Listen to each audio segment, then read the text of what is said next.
Sa pagbabalik bahay nilang lahat, todong suporta ang pinaramdam nila kay McCoy, lalo na si Kisses. Suklayan kita. Make-upan kita. Work out now.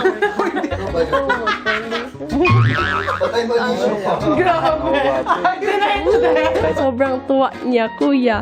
Kaya yun, kinilig din ako, kuya. Kasi parang na-feel ko na may pag-ibig talaga. Parang mafe-feel mo na, ay, ang sarap ma-in love. Sige na. Mag-ano ka, wax ka ng buhok. Kuya, mag-wax ka ng buhok. Huwag na, okay lang eh. Kuya, parang pag in love yung tao, parang may heart na nagpo-float sa paligid mo. Parang bubbles. Si McCoy tila hindi mapakali dahil sa AD ang malapit na niya uling makasama si Elise.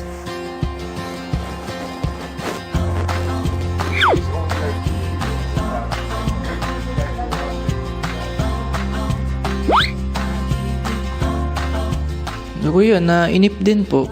Kasi 3 araw ata, 2 araw ko siyang hindi nakita. Sabi ko nga po kanina, di po sanay na ganun po. Lingid sa kaalaman ni McCoy, kausap na ni Kuya si Elise at papasok na ito muli sa loob ng bahay. Elise, Po. dumating na ang tamang oras para pumasok ka sa loob ng aking bahay. Anong nararamdaman mo? Kuya, sobrang saya ko po. Sobrang swerte ko po, kuya. Tsaka blessed na din po na ganun po yung kinalabasan ng lahat. Naniniwala naman ako, Elise, na isa ka sa pinakakarapat-dapat na makapasok ng bahay. Salamat po, kuya. Malaking bagay po yun sa akin. Aasahan ko na hindi mo sasayangin Opo, kuya.